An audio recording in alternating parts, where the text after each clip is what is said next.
Alright, in this video, I want to talk about Daniel's 70th week, the last week of Daniel's 70 weeks. More specifically, the last 3.5 years. Now, I was trying to put together this 7-year tribulation, this 7-year peace treaty with the Antichrist. And in the midst of it, he's going to break the covenant. And the only place you can find this is in one place, and you actually have to do a lot of manipulation to the scriptures to even make it say that it's a 7-year peace treaty with the Antichrist. And to actually be able to establish a fact with the scriptures, you need 2 or 3 witnesses. So if you find in one place that says something, and you start to build a doctrine on that, you need at least one other collaborating witness in the scriptures to verify that, or else you can just say that you're misunderstanding what is being said, or perhaps you're taking it out of context. Something is going on and you need to relook at what you're reading and figure it out, because if there's nothing else to back it up, something is wrong, right? And this 7-year peace treaty, and I've looked into it and I'm like, okay, perhaps they're right, what everybody's saying, and it seems to fit, but I don't see the 7 years mentioned. There's always this 3.5 years. And I was actually listening to this fella, Rapture Saint. That's his YouTube username, is Rapture Saint, Rapture Space Saint. And I like listening to his videos now and then. And he sees it the same way I do. And he's the only other person who sees it that way. So I was like, you know what? I got to do this and break it down a little bit better. And maybe somebody can help me out, because I've said this a few times, saying, hey, you see this 7 years, show me this 7 years, because I'm open to correction here. So anyway, let's get into this. The only place you can find supposedly this 7-year tribulation that has to do with a 7-year treaty with the Antichrist is this verse here. But before we get to this verse, we need to take this entire paragraph into context. And the first sentence of a paragraph is the actual subject of the paragraph, the topic, what this paragraph is about. And we see here that it's about 70 weeks are determined upon thy people, so upon the Jews and the holy city, which is Jerusalem. And what for? To finish transgression, make an end of sins, reconciliation for iniquity, everlasting righteousness, to seal up the vision and prophecy, and to anoint the most holy. And this all ties to the Messiah, the Prince, with a capital P here. Because the Prince is going to come at the end, close to the end of the 70 weeks, and do all these things here. So all these things that are mentioned have to do with the Messiah. As it says, he's going to show up in 7 weeks and 60 weeks from the going forth of the commandment to restore and rebuild Jerusalem. Right? And then it says that the Messiah is going to be cut off, but not for himself. So that's key to take into consideration as we read on. Because when we read this verse here, for some reason the he, people take it to be the Antichrist, this prince that shall come, with a lowercase p, the Antichrist here. They think this he is referring to this guy and not to the Messiah. But let's read what it says here. It says, and he shall confirm the covenant with many for 1 week. And in the midst of the week he shall cause the sacrifice and oblation to cease, and for the overspreading of abominations he shall make it desolate, even until the consummation, and that determined shall be poured upon the desolate. So, why do we think this is the Antichrist? For one, it says he's going to confirm the covenant. It doesn't say a covenant. It says he's going to confirm the covenant. So we need to let the Bible to interpret the Bible. So where else in the scriptures does it talk about this Antichrist making a covenant with the Jewish people? Because it says the covenant. So this should be something that's in the scriptures, right? We can't just say, oh, it's this 1 week or 7-year period of peace. It doesn't say anything that it's a peace treaty. It says the covenant. And when we actually get into the scriptures, we can get what is being said here because of what the Messiah, the Prince, with the capital P, is going to do. He's going to actually confirm the new covenant. And he's not going to confirm the covenant and make a covenant for 1 week. He's going to confirm the covenant for 1 week. It doesn't mean that the covenant is actually 1 week long. It means he's going to confirm the covenant for 1 week. You see how this is going to, you have to twist this to turn it into something that it's not? It's the covenant, not a covenant. And it's not 1 week long. It's being confirmed for 1 week. All right? And then it says, in the midst of the week, he shall cause the sacrifice and oblations to cease. Right? So that's one thing he's going to do. In the midst of the week, this is what he's going to do. And then after, it says, for the overspreading of abominations, he shall make it desolate, even unto the consumption, and that determined shall be poured upon the desolate. So he's going to make it desolate until a certain point, where that to be determined is going to be poured upon the desolate. So this is definitely about the end. Right? I'm going to break this down a bit more, but before I do, I need to talk about this real quick. The covenant. We let the Bible interpret the Bible. What we see here in Jeremiah 31, even they added in here the subtitle for this paragraph, a new covenant. It says here at verse 31, behold, the days come, saith the Lord, that I will make a new covenant with the house of Israel and with the house of Judah, not according to the covenant that I made with their fathers in the day that I took them by the hand to bring them out of the land of Egypt, which my covenant they break, although I was a husband unto them, saith the Lord. So we see a new covenant, but it's not like the covenant given through Moses when they were taken out of Egypt at Mount Sinai. But this shall be the covenant that I will make with the house of Israel after those days, saith the Lord. I'll put my law in their inward parts, and write it in their hearts, and I will be their God, and they shall be my people. And they shall teach no more every man his neighbor, and every man his brother, saying, Know the Lord. For they shall all know me, from the least of them unto the greatest of them, saith the Lord. For I will forgive their iniquity, and I will remember their sin no more. So we can see this new covenant has to do with the Messiah, Jesus actually dying on the cross, because this is where he forgives their iniquity and he remembers their sin no more, is because he takes all that sin upon himself and he blots it out. And from there, he's able to turn their heart of stone into a heart of flesh and write his law upon it. Right? This is the covenant Daniel's talking about in Daniel 9. We let the Bible interpret the Bible. There is no covenant with Satan. Right? And if you want to say, what about the covenant with death? Because I know that's what some of you are going to bring up, such as in Isaiah chapter 28, it says, because ye have said, we have made a covenant with death, and with hell we are in agreement. Right? So this is what a lot of people take. This is a covenant with the Antichrist, right? A covenant with death and with hell, right? No, this is the old covenant. That's why God is going to make a new covenant, because that's a covenant with death and hell.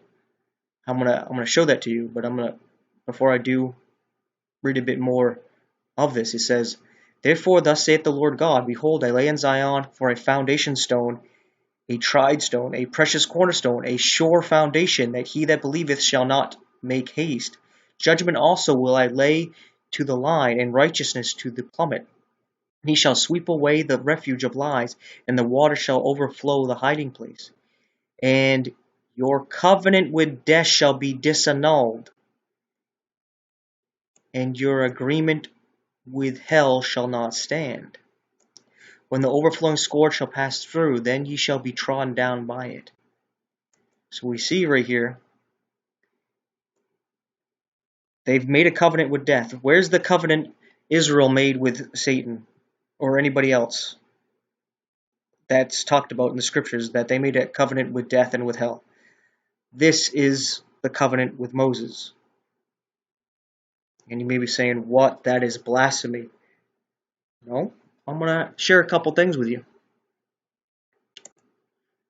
2 Corinthians chapter 3 at verse 7 it says, "But if the ministration of death written and engraved in stones was glorious, so that the children of Israel could not steadfastly behold the face of Moses for the glory of his countenance, which glory was to be done away, how shall not the ministration of the Spirit be rather glorious?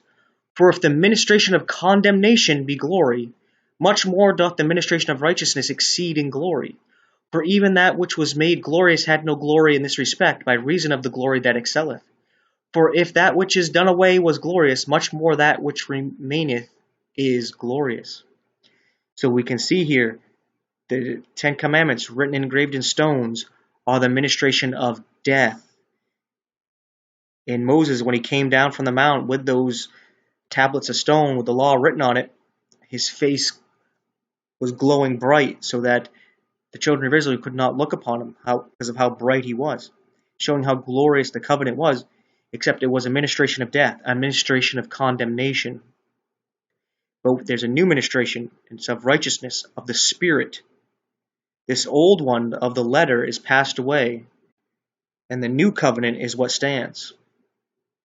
This is what's being talked about when we read in Daniel chapter 9, verses 24 through 27. It is about the Messiah coming, Jesus, Yahushua, coming and doing away with the old covenant and establishing the new covenant.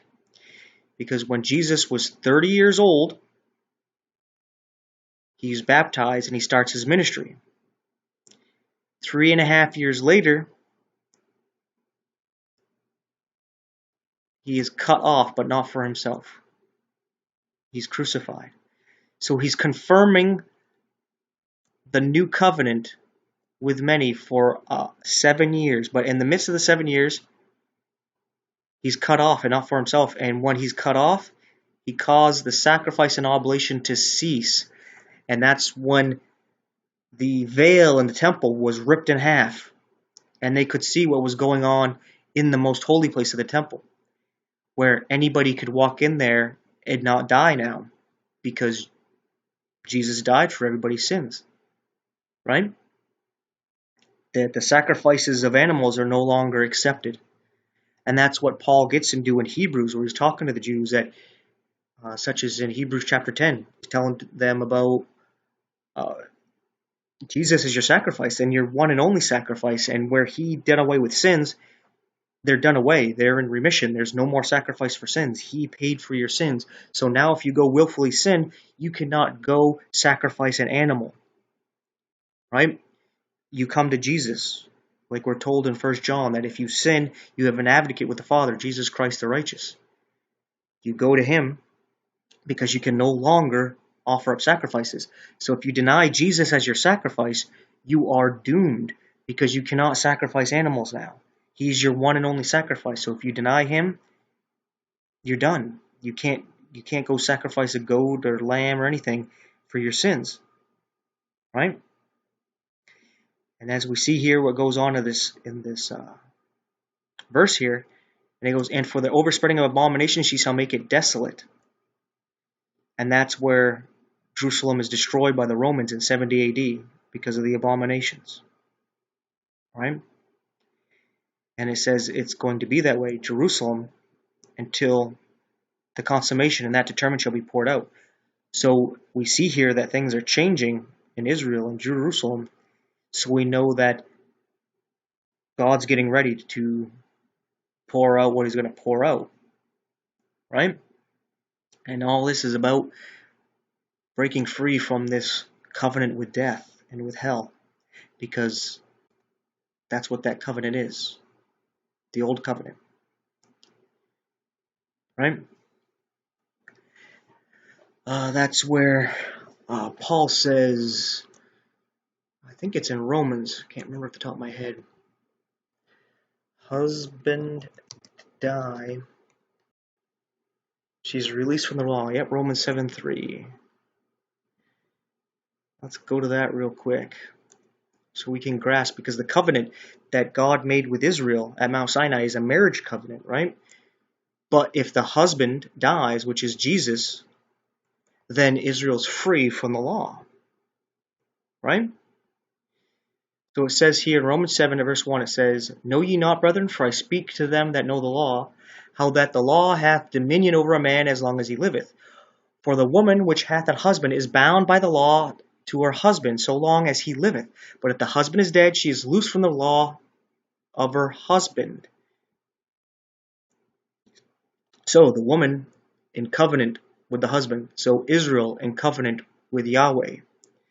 But if he dies, she's free from the law. So she's freed from this covenant with death and hell because she cannot keep it. Right? The old covenant cannot be kept.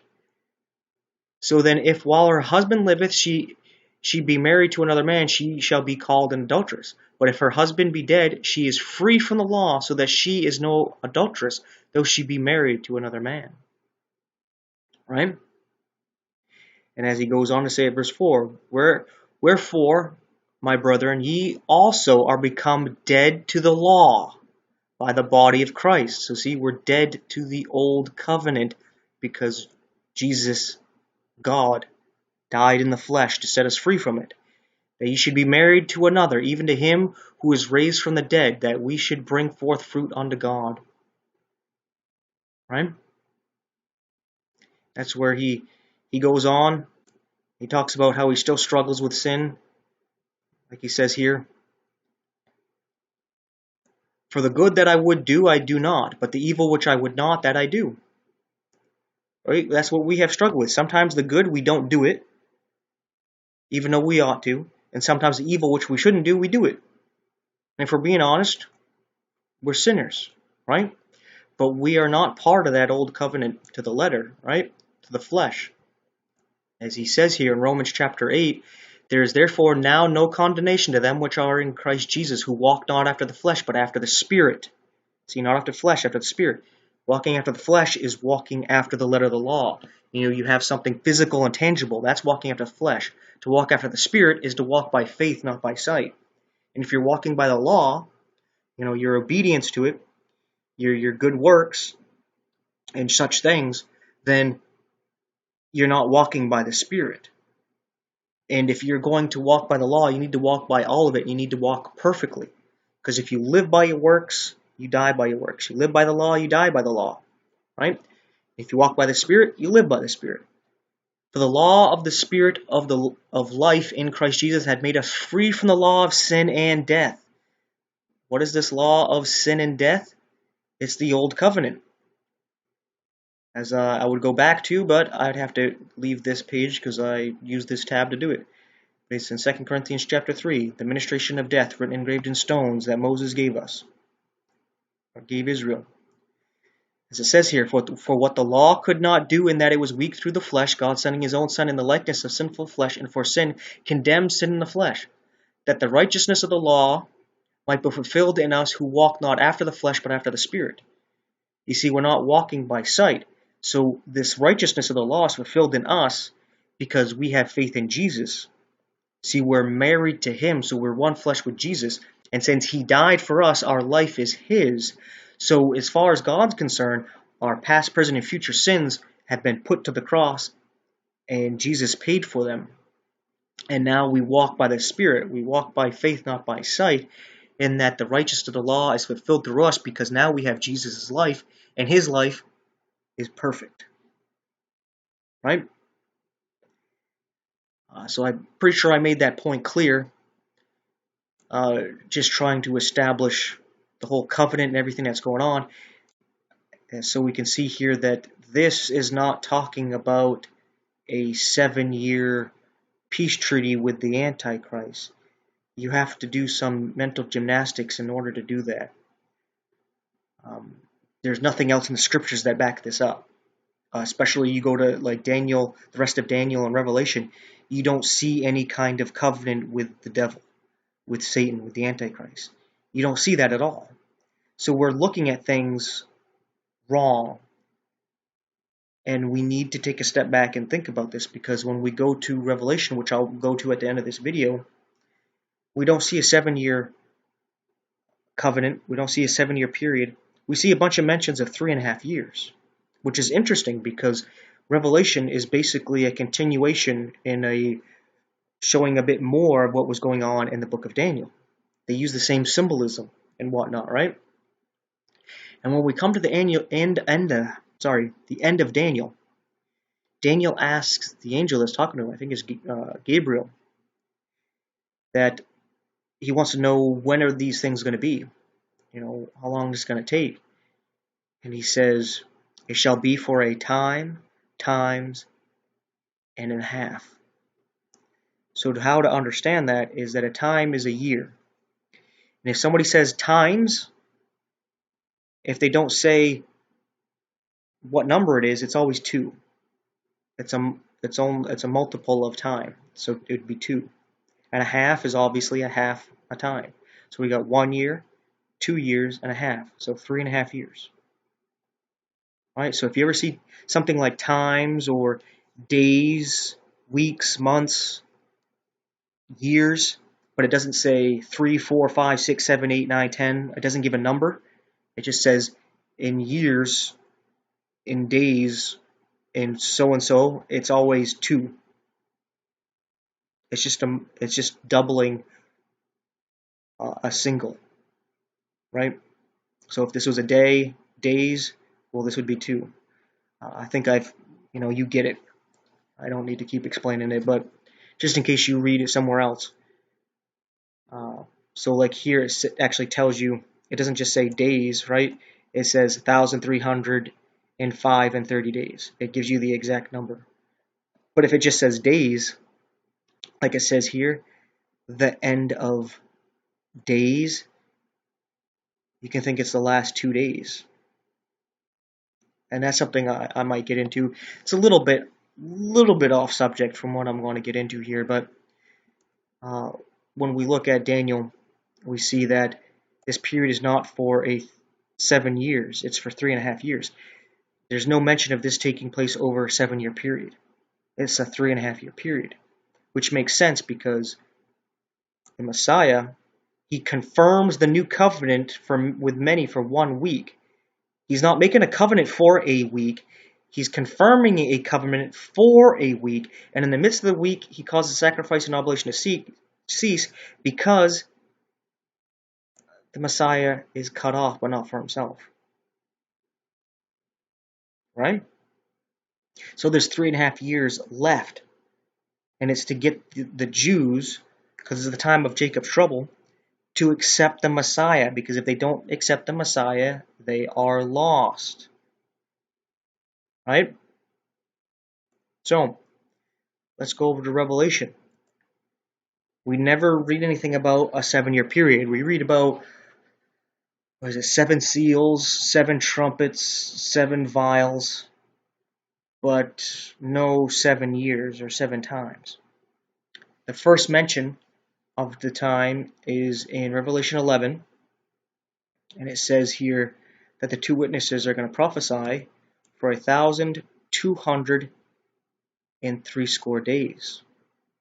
Now, if you take a month to be 30 days, if you take 3.5 years and every month is 30 days, it comes out to 1,260 days, or 1,260 days. That ends up being 27 months, each month having 30 days. Right? So there's your first mention of 3.5-year period. And then it's mentioned, I don't think it's mentioned again here in chapter 11. Right? But I could be wrong. Maybe it mentions again. But in Revelation 12, it mentions it twice. So it says Revelation 12, and at verse 6, it talks about the woman fleeing, where she has a place prepared for her for 1,260 days. So again, 3.5 years. And it mentions it in the same way, 1,260 days. So you get this idea that when Israel, the woman, is fleeing into the wilderness for this 1,260 days, it's at the same time that these two witnesses are doing their prophecy, right? And it makes that connection. And it mentions it again here, but it uses the same phrase as Daniel, as it says that the woman flees, and it says that she flees for a time, times, and a half a time, which is 3.5 years, which is this reference to get you to connect to the time of Jacob's trouble, this last 3.5 years, right? For it's sealed up until the time of the end of days. So Daniel was given a prophecy of something that's going to happen at the very end. That 70 weeks don't end at the end of the 70 weeks. There's a period cut off. And I actually think in Daniel 11, I don't remember exactly where it is, it talks about that. It actually says that the time is cut off for the end. So when Jesus was crucified, it's like he put a stop break, and he gave a 2,000-year window of grace to allow the Gentiles to come into the kingdom. And then that time of grace is going to end, and then he's going to finish this last 3.5 years, which looks like it's right around the corner. And then when we come over here to Revelation 13, we talk about this beast with 7 heads and 10 horns coming up. And it says at verse 5, and there was given unto him a mouth speaking great things and blasphemies, and power is given unto him to continue 42 months. And that's what I messed up, 42 months. I don't know why I said 27 before. I was thinking 2.5 years instead of 3.5 years. My bad on that one. Somebody probably already corrected me and wrote a comment about it. But anyway, the 3.5 years is 42 months. And if each month is 30 days, it comes out to 1,260 days. So correction there. My bad. So we see again this other mention of 42 months. So 3.5 years. And we keep reading about 3.5 years. 3.5 years, 3.5 years, 3.5 years.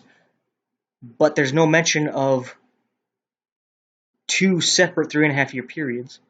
It's not saying that these are different events. Like Revelation 11 is a 3.5 year period, and then Revelation 12 is a different 3.5 year period, and then Revelation 13 is a different 3.5 year period. No, that doesn't seem what's going on. What it seems is going on is this beast that comes up out of the sea that is allowed to continue for 42 months, which is 3.5 years, is the dragon that's trying to devour the woman. So this is the dragon was cast into the earth, and that's what he's established here in Revelation 13 is established, right? And he wants to go after the woman who flees for the times, and a half a time. She flees for 3.5 years. And while this is going on, these two witnesses are also prophesying at that same time that this beast is up, right? But anyway, yeah. I guess one of the things we need to look at is that with our Western mindset, which is more European and Greek, is that we think linearly, like A, B, C, D, and it all goes into a line, right? But the Hebrews didn't think like that. You see, when you look at how God did things, it's a constant cycle. You got morning, noon, evening, night, and it repeats. It's a secular. So even though you got a continuation, a linear thing, it's going in a circular pattern here, right?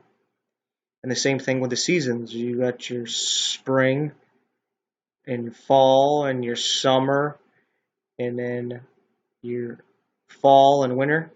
I think I messed it up. Spring, summer, fall, winter. And you get those cycles going again.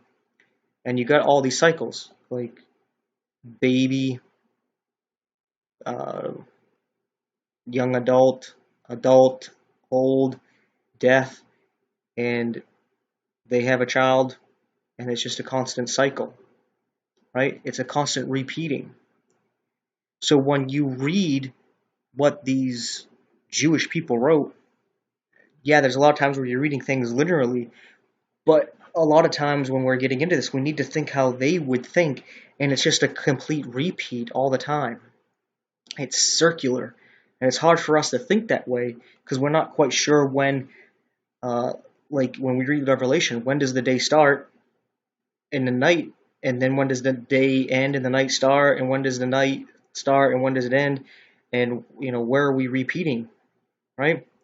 But I think a good way to see it is when we read about 1,203 days and we read about what's going on, and then it mentions 1,203 days again, a time times and a half a time. Oh, then it's a repeating. And then when it mentions the 40 and 2 months, it's a repeating, right? It's telling us what is going on from different perspectives during this 3.5 year period. From this perspective, it's talking about the two witnesses and what they're going to be doing for this time. And then it talks about what the majority of Israel is going to be doing at this time. Then it's talking about what Satan and his kingdom is going to be doing at this time. But it's all the same day, right? It's just retelling us it over and over. A different point of view. So, you ever watched a movie or maybe even a TV show that did that? I'm sure some of you have, where you start out from the perspective of some young lady and we go through her story, and then all of a sudden it comes back and it tells you that same story and that day through the eyes of some young man, and then some old lady that was there, then some old guy, and it repeats and tells you it. That's pretty much how the Hebrews do it when they're telling these things. One thing I can think of off the top of my head is a movie I saw when I was younger. What is it called? It's a Quentin Tarantino movie, and I'm not promoting to watch it or whatnot, but it was something I watched in my ungodly days. They're Pulp Fiction. And that's exactly what it did. It gave you this story from the point of view of these two bodyguards, and then it would cut and tell you that same story, but from the point of view of this boxer dude who didn't throw the fight, and then it showed you the point of view of that same story again through the eyes of the actual mob boss guy, and it just kind of repeated the story, but from different points of view. And that's how the Hebrews do it. When you go through the scriptures, that's how you should actually view it.